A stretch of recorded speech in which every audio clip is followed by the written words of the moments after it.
Rekaman video pengendara sepeda motor yang berboncengan sebanyak 3 orang di Kabupaten Sragen, Jawa Tengah, langsung ditegur polisi saat masih menumpangi kendaraannya viral di media sosial. Para pengendara sepeda motor yang bonceng 3 itu ditegur dengan cara disenggol menggunakan pintu truk polisi. Peristiwa ini kemudian viral di media sosial usai diunggah melalui akun Instagram _ID, Sabtu, 6 Juli 2024, kemarin. Detik-detik sepeda motor Matic dipakai boncengan 3 orang, langsung kena teguran, tulis akun tersebut.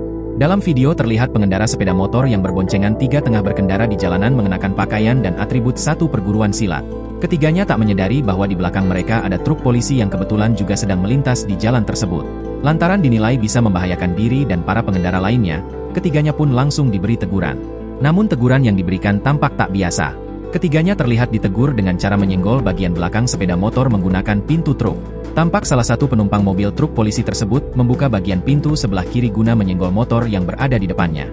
Alhasil motor yang ditumpangi oleh 3 orang itu pun terpental ke depan dan membuat pengemudi langsung menepikan kendaraannya. Mereka tampak kaget usai menyadari bahwa yang menyenggol sepeda motor mereka tersebut adalah truk polisi.